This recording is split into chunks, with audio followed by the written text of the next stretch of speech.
며느리는 필요 없어. 우리가 필요한 건 손주뿐이야.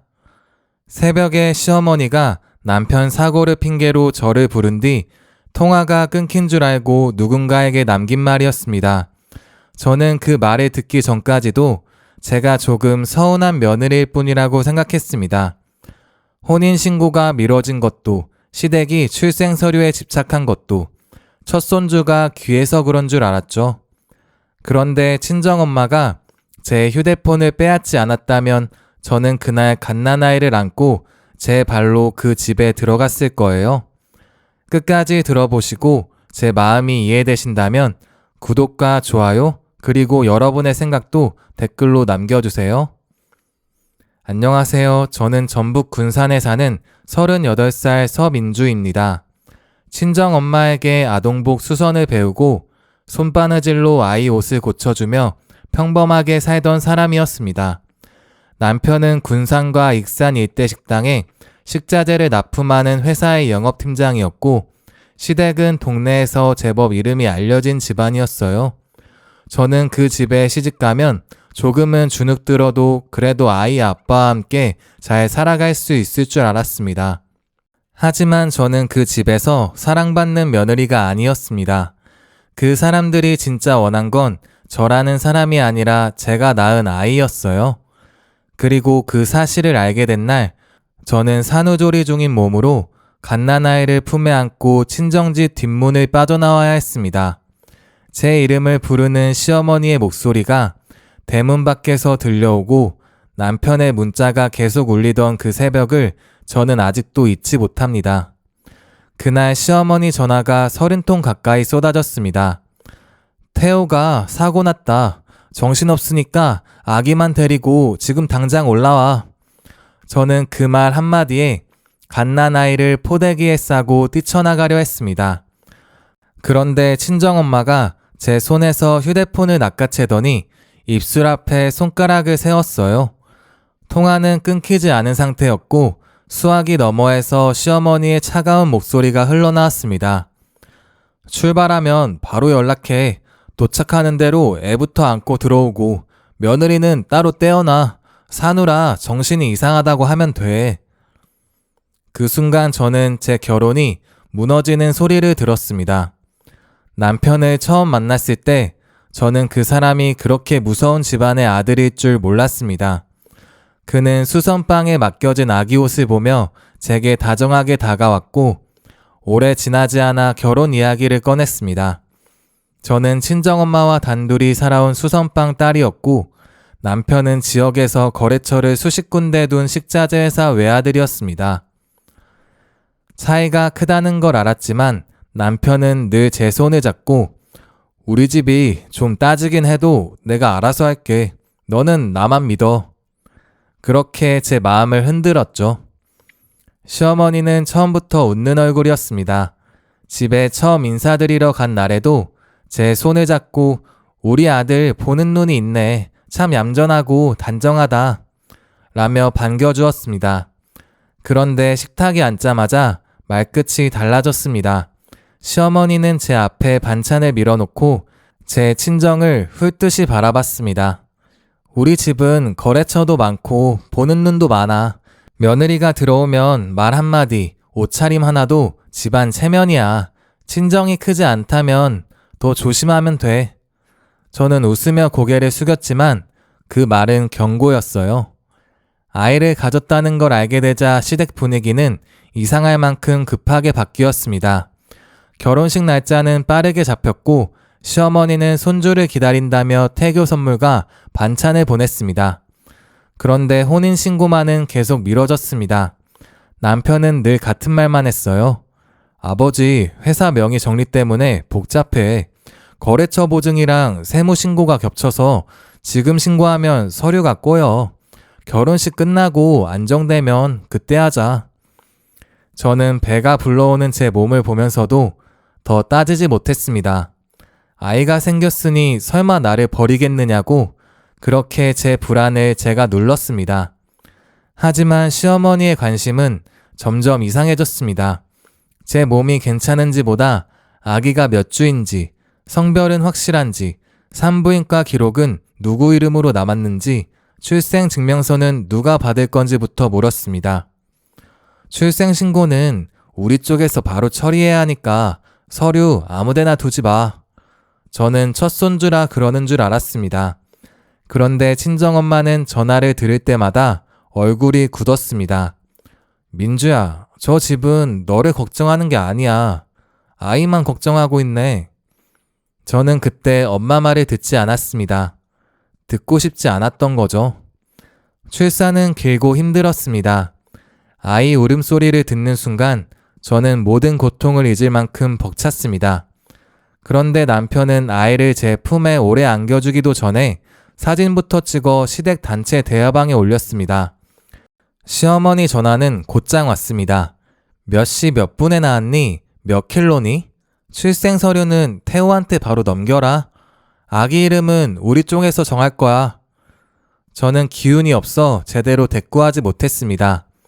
제 아이인데 모두가 제 허락 없이 정리하고 있는 느낌이 들었어요. 퇴원 이야기가 나오자 시어머니는 비싼 산후조리원을 이미 예약했다고 했습니다. 저는 몸이 많이 약해진 데다 친정엄마가 산후음식과 아이 돌보는 일을 잘 알아서 딱 2주만 친정에서 쉬겠다고 부탁했습니다. 시어머니는 웃지 않았습니다. 잠깐 침묵하더니 가방 손잡이를 고쳐 잡았습니다. 그래, 딱 2주다. 그 이상은 안 돼. 우리 손주 생활 리듬 흐트러지면 곤란해. 저는 그 말도 허락이라고 받아들였습니다. 지금 생각하면 그 2주가 저와 아이에게 남은 유일한 시간이었습니다. 친정집에 내려온 뒤 시어머니 전화는 하루에도 몇 번씩 이어졌습니다. 아기는 몇 번 먹었니? 어디서 자니? 너 엄마가 혼자 안고 있는 시간은 얼마나 돼? 사진 좀 보내라. 얼굴이랑 손발 다 보이게. 엄마는 제 옆에서 그 전화를 듣다가 낮게 중얼거렸습니다. 사랑해서 묻는 사람 말투가 아니야. 저는 짜증을 냈습니다. 엄마, 첫 손주라 그러시는 거지. 왜 자꾸 나쁜 쪽으로만 봐? 엄마는 제게도 말하지 않았지만 제 휴대폰이 울릴 때마다 바느질하던 손을 멈췄습니다. 혼인신고 이야기를 다시 꺼낸 날도 있었습니다. 남편은 전화 너머에서 피곤한 목소리였습니다. 민주야, 너 왜 자꾸 나를 의심하게 만들어? 아이 낳은 지 얼마 됐다고 또 그 얘기하는 거야? 저는 입술을 깨물었습니다. 의심하려는 게 아니라 내가 아직 서류상으로 아무것도 아닌 것 같아서 그래. 아이 엄마인데도 이상하게 불안하잖아. 남편은 한숨을 내쉬었습니다. 우리 엄마가 다 알아서 해. 너는 몸조리나 잘해. 그 말이 차가웠지만 저는 또 넘겼습니다. 그 새벽은 아이가 겨우 잠든 뒤였습니다. 휴대폰 화면이 갑자기 밝아졌고 시어머니 이름이 떴습니다. 받지 못하자 또 울렸고 끊기자마자 다시 울렸습니다.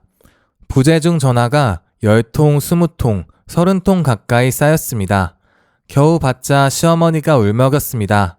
민주야, 큰일 났다. 태호가 납품차 보러 나갔다가 사고가 났어. 지금 정신이 없다. 아기만 데리고 바로 올라와. 너 엄마한테 말 길게 하지 말고 지금 당장 나와. 저는 그 자리에서 심장이 떨어지는 것 같았습니다.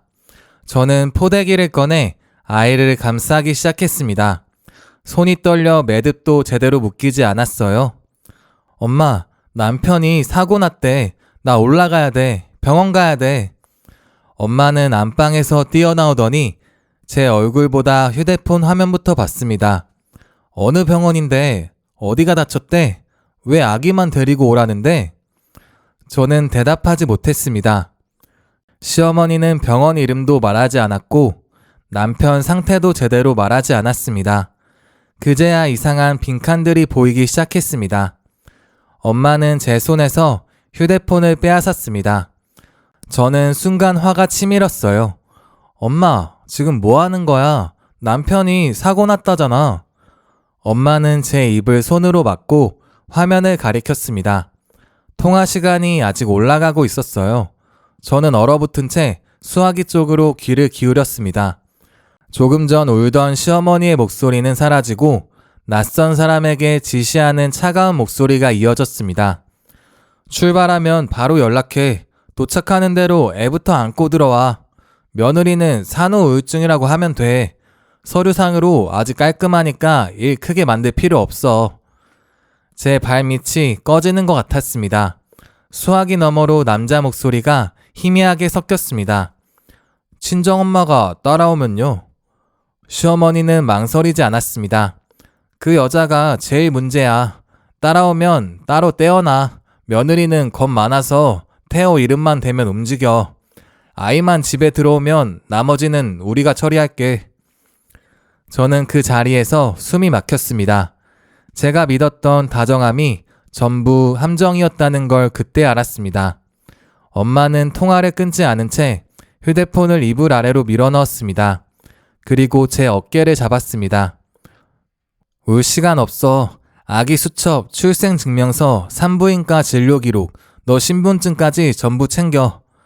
저는 눈앞이 흐려진 채 서랍을 열었습니다.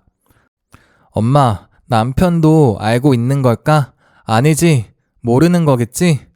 엄마는 제 질문에 바로 대답하지 않았습니다. 그 침묵이 더 무서웠습니다. 지금은 남편 생각하지 마. 너가 아이 엄마라는 것만 생각해.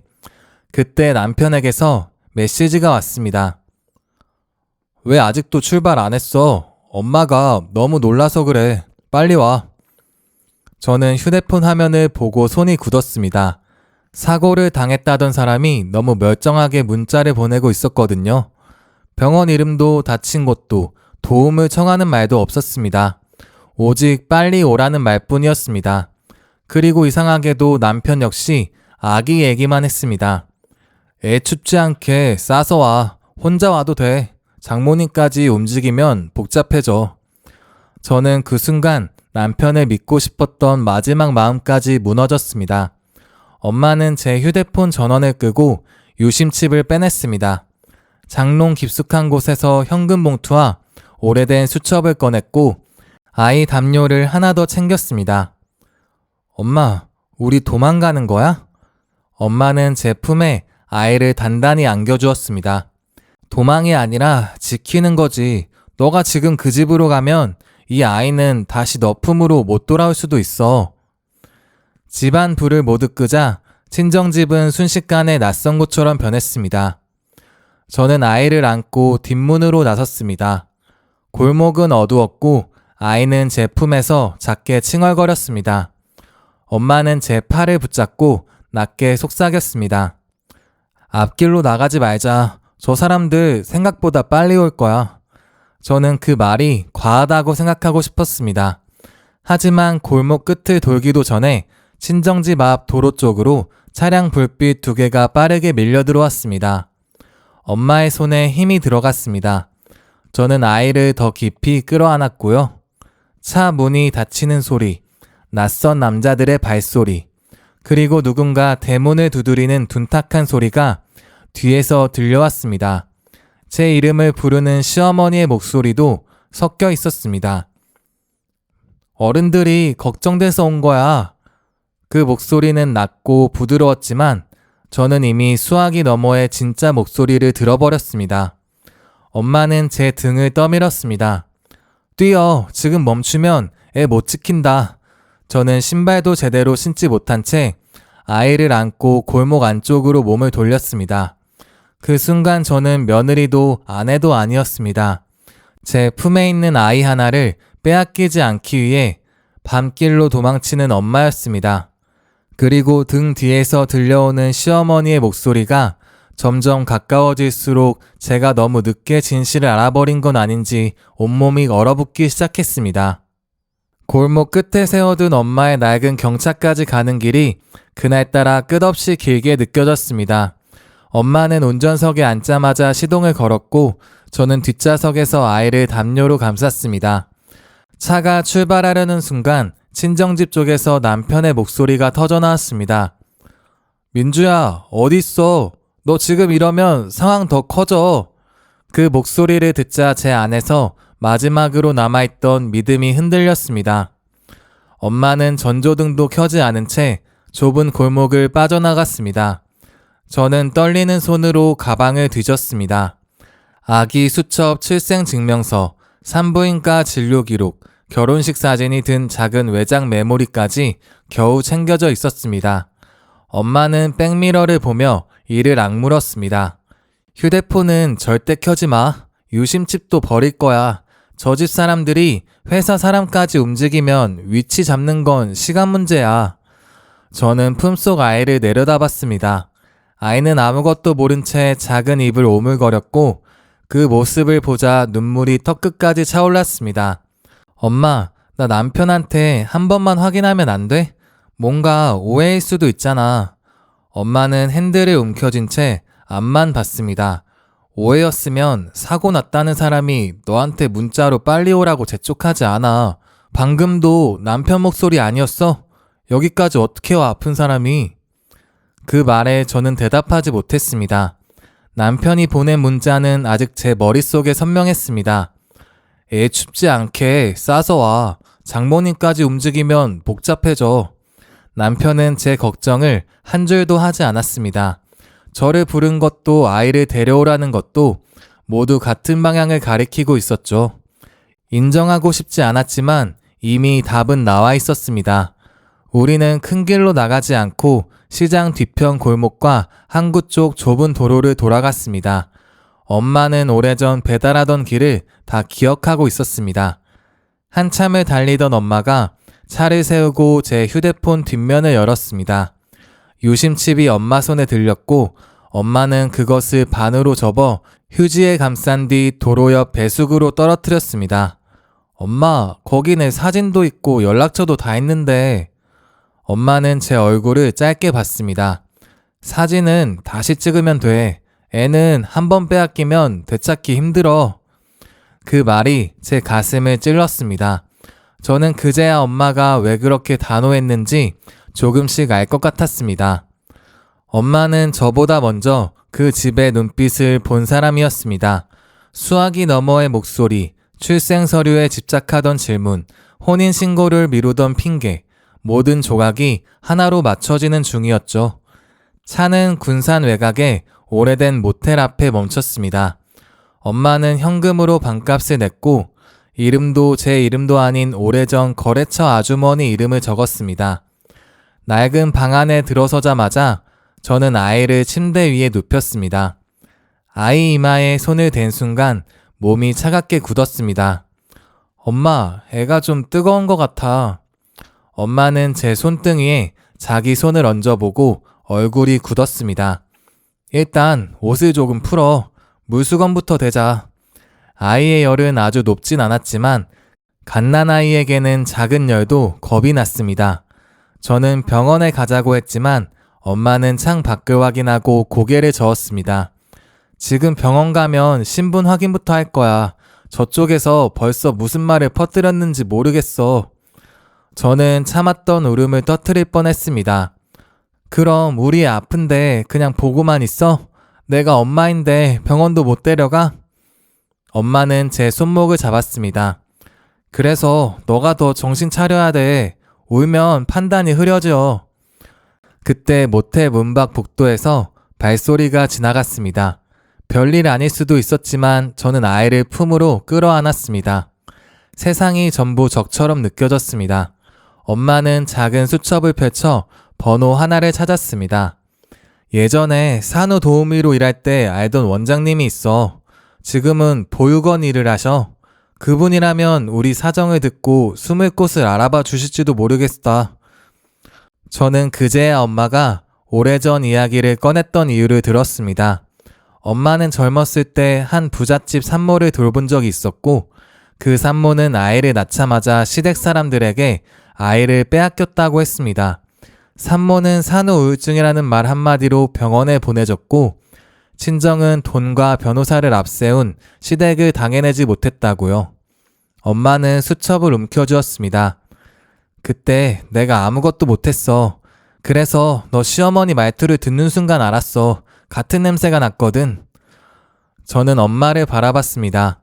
그동안 엄마가 괜한 의심을 한다고 짜증냈던 제 모습이 떠올랐습니다. 엄마, 미안해. 내가 엄마 말 좀 들을걸. 엄마는 아이 담요를 다시 여며주었습니다. 미안하다는 말은 나중에 해. 지금은 안 뺏기는 게 먼저야. 날이 밝기도 전에 모텔 앞쪽이 소란스러워졌습니다. 창문 틈으로 내려다보니 검은 승합차 한 대가 주차장에 들어오고 있었습니다. 엄마는 커튼을 내리더니 곧장 가방을 들었습니다. 여기도 안 돼. 너무 빨라. 벌써 찾은 거 아니야? 저는 아이를 안고 그대로 굳었습니다.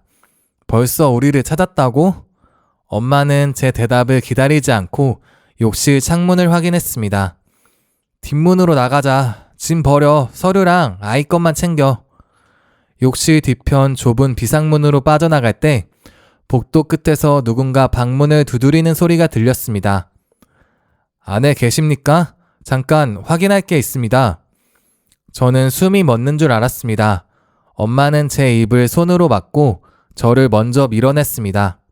차가운 새벽 기운이 얼굴을 때렸고 저는 아이를 감싸 안은 채 모텔 뒤편 쓰레기장 옆으로 몸을 낮췄습니다. 몇 초 뒤 우리가 있던 방문이 거칠게 열리는 소리가 들렸습니다. 우리는 택시를 2번 갈아타고 시내버스를 1번 탔습니다. 엄마는 현금을 쪼개내고 기사에게도 목적지를 한 번에 말하지 않았습니다. 저는 그 과정이 너무 무섭고 낯설었습니다. 어제까지만 해도 저는 산후조리 중인 며느리였는데 오늘은 아이를 안고 흔적을 지우는 사람이 되어 있었죠.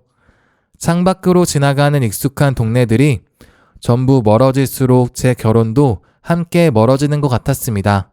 점심 무렵 우리는 군산을 벗어난 작은 읍내에 도착했습니다. 엄마가 연락한 보육원 원장은 오래된 주택 뒷채를 비워주었습니다. 방은 좁았지만 커튼이 두껍고 밖에서 안이 잘 보이지 않았습니다. 원장은 아이를 보자마자 이마부터 짚었습니다. 열이 조금 있네. 위험한 정도는 아닌데 수유랑 기저귀 상태 계속 봐야 해. 그리고 절대 이름 그대로 쓰면 안 돼. 저는 고개를 끄덕였지만 몸은 이미 한계였습니다. 원장은 따뜻한 물과 분유, 아기 헤어 패치를 준비해 주었습니다. 저는 그제야 아이를 제대로 안았고 울 수도 있었습니다. 그런데 오래 울 수는 없었습니다. 원장이 제 앞에 낡은 노트북을 밀어놓았습니다. 화면에는 지역 커뮤니티 글 하나가 떠 있었습니다. 제목을 보는 순간 손끝이 차가워졌어요. 산후우울증 산모가 갓난 아이 데리고 잠적했어요. 가족들 애타게 찾는 중이에요. 글 안에는 제 이름 일부와 아이 원령, 친정 동네까지 적혀 있었습니다. 바로 그때 남편의 회사 번호로 엄마에게 문자가 들어왔습니다. 메시지는 짧았습니다. 장모님, 그리고 민주야, 이쯤 하자. 애 힘들게 하지 말고 돌아와. 너가 지금 이러면 법적으로 불리해져. 저는 그 문장을 읽고 눈을 감았습니다. 남편은 여전히 제 안부를 묻지도 않았습니다. 아이를 걱정하는 척했지만 목적은 분명했습니다. 돌아오라는 것, 아이를 데려오라는 것이었죠. 아이 열은 밤이 되자 다시 조금 올랐습니다. 저는 작은 이마에 물수건을 얹고 아이 숨소리를 세웠습니다. 병원에 마음대로 갈 수 없는 현실이 저를 짓눌렀습니다. 아이가 한번 칭얼거릴 때마다 제가 죄인이 된 것 같았죠. 엄마는 방 밖에서 원장과 낮은 목소리로 통화했고 저는 아이 옆에 무릎을 꿇었습니다. 그 순간 처음으로 아주 짧게 기도했습니다. 하나님, 저를 살려달라는 말보다 이 아이를 지킬 힘만 주세요. 이 위기를 잘 벗어날 수 있게 해주세요. 그 한마디를 끝내자 이상하게 눈물이 멈췄습니다. 상황은 그대로였지만 제가 해야 할 일이 분명해졌습니다. 숨는 것만으로는 아이를 지킬 수 없었습니다. 저 사람들이 먼저 저를 미친 엄마로 만들고 있다면 저는 제가 멀쩡한 엄마라는 증거를 꺼내야 했습니다. 저는 가방을 열어 출생증명서와 산부인과 기록, 결혼식 사진, 남편의 문자들을 한 곳에 모았습니다. 새벽이 다시 가까워질 무렵 뒷채 창문 밖으로 차 한 대가 천천히 들어왔습니다. 저는 본능적으로 아이를 안고 물러섰습니다. 엄마가 커튼 틈으로 밖을 보더니 낮게 숨을 내쉬었습니다. 원장님이 부른 사람 같아. 괜찮아. 곧 현관 쪽에서 작은 노크 소리가 났습니다. 원장이 먼저 문을 열었고 단정한 코트 차림의 여자 변호사가 서류 가방을 들고 들어왔습니다.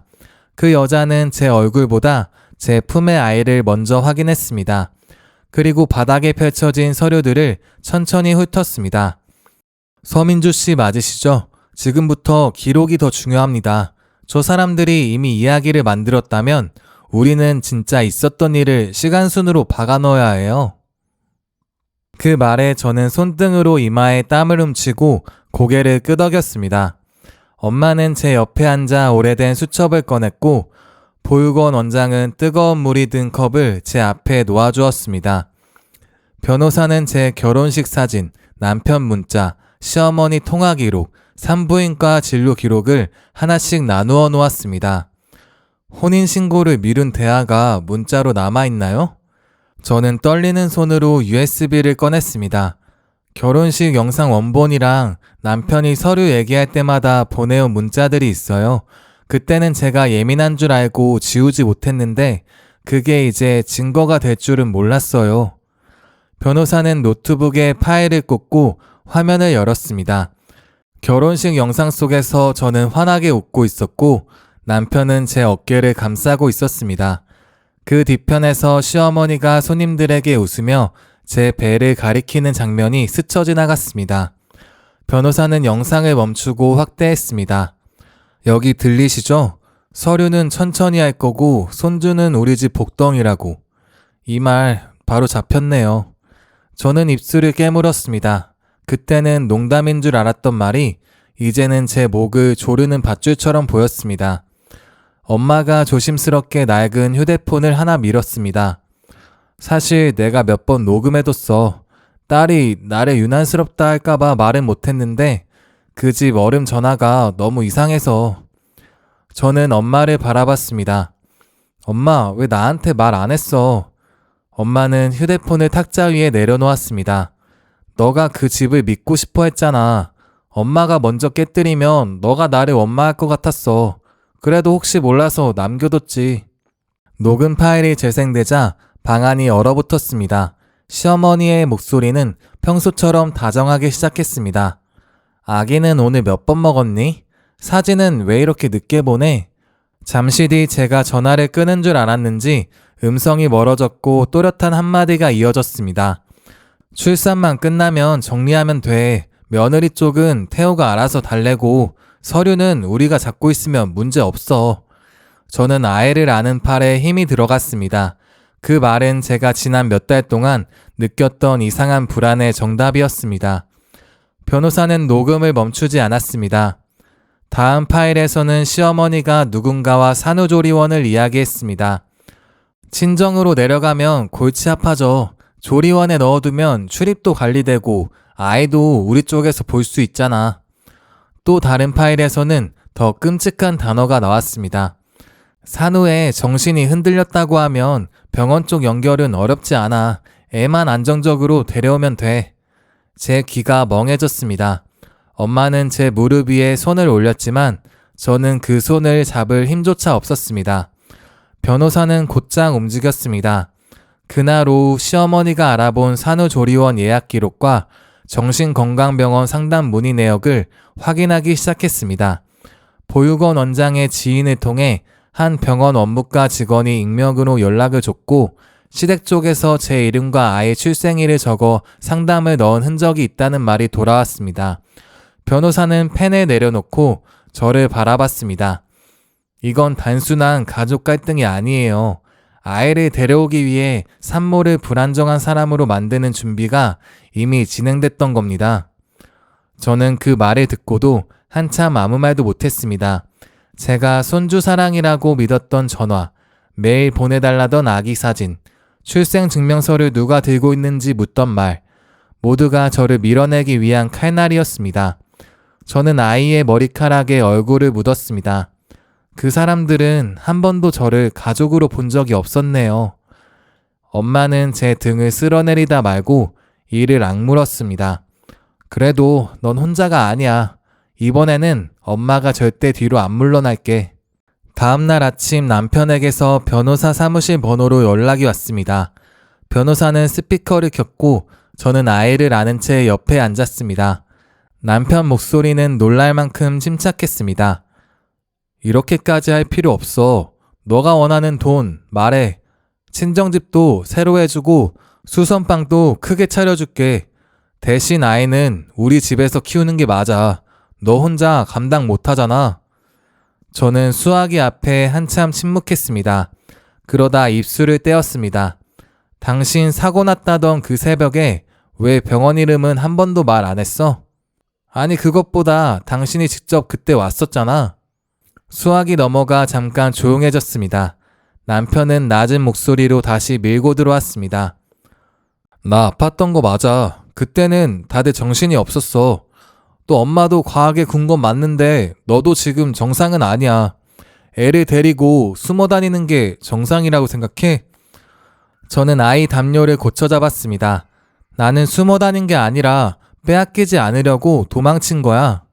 그리고 당신이 정말 아이 아빠라면 아이 엄마도 지켜야 했어. 남편은 짧게 숨을 뱉었습니다.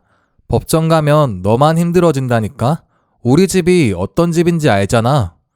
저는 수아기를 똑바로 바라봤습니다.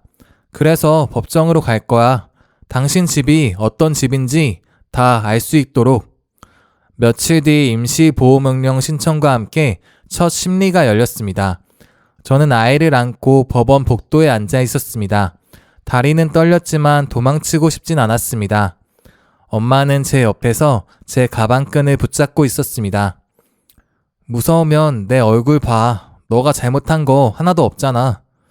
저는 고개를 끄덕였지만 복도 끝에서 시어머니가 나타나는 순간 목이 바짝 말랐습니다. 시어머니는 단정한 정장 차림으로 들어왔고 남편은 그 옆에서 저와 눈을 마주치지 않았습니다. 시어머니는 저를 보자마자 표정을 바꿨습니다. 주변 사람들이 들을 만큼 애틋한 목소리였습니다. 왜 이렇게까지 하니? 우리가 얼마나 걱정했는데 사누라 마음이 흔들릴 수 있어. 어른들이 다 이해한다. 저는 그 말에 온몸이 굳었습니다. 바로 그 프레임이었습니다. 저를 불안정한 산모로 만들고 아이를 자기들 집으로 데려가려는 말투였죠. 변호사가 제 앞을 한 걸음 막았습니다. 의뢰인에게 직접 접근하지 마십시오. 이유 말씀은 법정 안에서 하시면 됩니다. 심리실 안에서 시댁 쪽은 준비된 이야기부터 꺼냈습니다.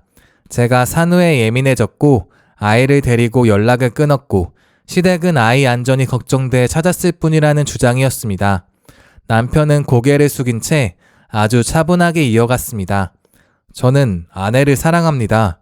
다만 지금 아내가 정상적으로 판단하지 못하는 것 같아 아이가 걱정됩니다. 저는 그 말을 듣는 순간 웃음도 눈물도 나오지 않았습니다. 사랑이라는 말이 이렇게 차갑게 들릴 수도 있다는 걸 처음 알았습니다. 변호사는 서류 한 묶음을 천천히 펼쳤습니다. 먼저 남편이 보낸 문자들이 화면에 띄워졌습니다. 애 춥지 않게 싸서 와. 장모님까지 움직이면 복잡해져. 혼자 와도 돼. 그 어디에도 제 몸 상태를 걱정하는 말은 없었습니다. 이어서 시어머니의 통화 녹음이 재생됐습니다. 혼인신고 안 해둔 게 이렇게 도움이 될 줄 몰랐네. 애만 데려오면 끝이라니까. 심리실 안의 분위기가 순식간에 바뀌었습니다. 남편의 손이 떨리는 것이 보였습니다. 시어머니는 얼굴을 붉히며 자리에서 몸을 앞으로 내밀었습니다. 그건 앞뒤를 잘라서 만든 거예요. 집안 어른들끼리 걱정해서 한 말이지 아이를 뺏겠다는 뜻이 아니에요. 변호사는 곧장 다음 자료를 꺼냈습니다. 산후조리원 예약 내역, 정신건강병원 상담 문의 기록, 출생신고 관련 법무팀 문건이 차례로 제시됐습니다. 문건 제목에는 산모 불안정성 대비 보호자 변경 가능성 검토라는 문장이 박혀 있었습니다. 저는 그 글자를 보는 순간 제 존재가 종이 위에서 이미 지워지고 있었다는 걸 알았습니다. 판사가 자료를 넘기는 동안 저는 아이를 안고 가만히 앉아 있었습니다. 시어머니는 끝까지 버텼습니다. 우리 손주를 좋은 환경에서 키우려던 것 뿐이에요. 저 애가 무슨 능력으로 아이를 키워요? 친정은 수선빵 하나가 전부인데. 그 말에 엄마가 천천히 고개를 들었습니다. 변호사는 엄마를 증인석으로 불렀습니다. 엄마는 손을 떨었지만 목소리만큼은 분명했습니다. 우리 집이 작다고 해서 딸이 엄마 자격이 없는 건 아닙니다. 그날 제가 딸 전화기를 빼앗은 건 딸을 의심해서가 아니에요. 엄마라서 막았습니다. 저 목소리를 듣고도 딸을 보내는 엄마는 세상에 없습니다. 저는 그 말에 눈물이 쏟아졌습니다. 그동안 엄마가 예민하다며 밀어냈던 순간들이 한꺼번에 떠올랐습니다. 수학이 넘어 말투를 듣고 표정이 굳던 엄마, 혼인신고를 물어보라며 제 등을 떠밀던 엄마, 새벽에 제 휴대폰을 빼앗던 엄마, 그 모든 행동은 저를 묶으려는 게 아니라 제가 보지 못한 낭떠러지 앞에서 붙잡은 손이었습니다. 남편은 마지막까지 제게 눈짓을 보냈습니다. 쉬는 시간 복도에서 그는 변호사의 제지를 무시하고 가까이 다가왔습니다. 이쯤에서 멈추자. 너랑 나 사이까지 완전히 망칠 필요는 없잖아. 저는 아이를 안은 채 한 걸음 물러섰습니다. 우리 사이를 망친 건 내가 아니야. 당신이 나를 아내로 세우지 않고 아이 엄마 자리에서 밀어내려 한 순간 이미 끝난 거야. 남편의 얼굴이 굳었습니다. 너 후회할 거야. 저는 남편을 똑바로 봤습니다. 후회는 이미 했어. 당신을 믿은 것부터 말이지. 그날 심리 끝에 아이에 대한 임시보호는 제게 유지됐고 시댁의 접근은 제한됐습니다. 이후 조사는 빠르게 이어졌습니다. 시댁 법무팀이 작성한 문건, 시어머니가 병원에 남긴 산당 기록, 남편이 혼인신고를 미루며 보낸 문자들이 하나씩 맞물렸습니다. 지역 커뮤니티에 올라온 글도 남편 회사 직원 계정에서 시작된 것으로 확인됐습니다. 저를 산후우울증 산모로 몰아간 이야기는 우연히 소문이 아니라 준비된 공격이었습니다. 몇 달 뒤 열린 본안 재판에서 모든 것이 공개됐습니다. 시어머니는 여전히 자신은 손주를 걱정했을 뿐이라고 버텼지만 녹음 속 목소리는 너무 선명했습니다. 남편은 뒤늦게 저에게 미안하다는 말을 하려 했지만 저는 그 말을 듣지 않았습니다. 미안하다는 말은 책임 앞에서 나와야 하는데 남편은 끝까지 책임보다 자기 평판을 걱정했습니다. 저는 증인석에 앉아 판사를 바라봤습니다. 저는 돈이 필요해서 이 자리에 온 게 아닙니다. 제 아이에게 엄마가 있다는 사실을 지키려고 왔습니다. 재판 결과가 나온 날 저는 법정 밖 의자에 앉아 아이의 신발끈을 만지고 있었습니다. 아이는 아직 걷지도 못했지만 엄마가 사준 작은 신발을 발끝에 걸고 있었습니다. 변호사가 문을 열고 나왔고 엄마는 제 손을 잡았습니다. 결과는 제 양육권 인정, 시댁의 적금 제한, 허위사실 유포와 관련된 법적 책임, 그리고 병원 상담과 문건 작성 과정에 개입한 사람들에 대한 추가 조사였습니다. 남편과 시댁은 지역에서 쌓아온 체면을 한순간에 잃었습니다. 거래처들은 거리를 두기 시작했고 남편 회사도 법무팀 문건 문제로 조사를 받았습니다. 시어머니는 법원 계단 아래에서 마지막까지 저를 노려봤습니다. 너가 우리 집안을 이렇게 만들고도 잘 살 것 같니? 저는 아이를 안고 엄마 손을 잡았습니다. 어머니 집안은 제가 무너뜨린 게 아니에요. 어머니가 아이를 사랑이 아니라 소유로 본 순간부터 무너지고 있었어요. 그 말의 끝으로 저는 뒤돌아보지 않았습니다. 이상하게도 통쾌함보다 피로가 먼저 밀려왔습니다. 오래 참았던 싸움이 끝나자 제 몸이 그제야 산후의 고단함을 기억해낸 것 같았습니다. 시간은 아주 느리게 흘렀습니다. 저는 친정집으로 돌아와 다시 수선방 문을 열었습니다. 처음에는 손님을 마주하는 것조차 두려웠습니다. 사람들이 제 이야기를 알고 있을까봐, 아이를 아는 저를 불쌍하게 볼까봐 겁이 났어요. 그런데 오래된 단골 아주머니가 찢어진 아기 내복을 들고 와 제 앞에 내려놓았습니다. 이거 고칠 수 있죠? 애들은 금방 크니까 버리기 아깝더라고. 그 평범한 부탁 하나에 저는 다시 바늘을 들 수 있었습니다. 엄마는 수선방 한쪽을 작은 돌봄 공간으로 바꾸자고 했습니다. 산후에 갈 곳 없는 엄마들이 잠시 앉아 쉬고 아기 옷을 얻어가고 분유나 기저귀나 급할 때 도움받을 수 있는 곳이면 좋겠다고요. 처음엔 제가 망설였습니다. 엄마, 우리가 누굴 도와? 우리도 겨우 버티는데. 엄마는 재봉틀 위에 손을 올렸습니다. 그래서 아는 거야. 겨우 버티는 사람이 뭐가 제일 필요한지. 우리는 수선방 간판 아래에 작은 글씨를 덧붙였습니다. 아기옷 수선, 산모 심자리. 거창한 시설도 아니었고 큰 돈이 있는 것도 아니었습니다. 하지만 아이 옷을 고치러 온 엄마들이 잠깐 앉아 울고 가기도 했고 혼자 병원에 갈 수 없는 산모에게 엄마가 동행해주기도 했습니다. 저는 제가 겪은 일을 자세히 말하지 않았지만 누군가 겁에 질린 얼굴로 아이를 안고 들어오면 그 눈빛만은 알아볼 수 있었습니다. 제가 그랬으니까요. 남편과 시댁을 완전히 용서했다고 말할 수는 없습니다. 아니, 아직도 어떤 밤에는 그 새벽 통화 목소리가 떠올라 아이를 더 세게 안게 됩니다. 하지만 저는 그 사람들을 미워하는 일에 제 남은 인생을 쓰지 않기로 했습니다. 제 아이가 처음으로 제 손가락을 붙잡고 웃던 날 저는 알았습니다. 그 집 사람들이 빼앗으려 했던 건 아이만이 아니라 제가 엄마로 살아갈 권리였다는 걸요. 그리고 저는 그 권리를 제 손으로 되찾았습니다. 수선방 문 앞에는 이제 작은 유모차들이 자주 멈춥니다. 엄마는 아이를 얻고 손님에게 단추색을 골라주고 저는 재봉틀 앞에서 다시 천을 맞춥니다. 바늘이 천을 지날 때마다 찢어진 곳이 조금씩 붙어갑니다. 제 인생도 그렇게 다시 이어지고 있었습니다. 완전히 새 것처럼 돌아가지는 않았지만 더 쉽게 찢어지지 않도록 단단하게 박음질된 삶이 되어가고 있었죠. 지금까지 제 이야기 들어주셔서 감사합니다. 제 사연이 좋으셨다면 구독과 댓글 남겨주시고 다른 사연들도 꼭 들어보세요.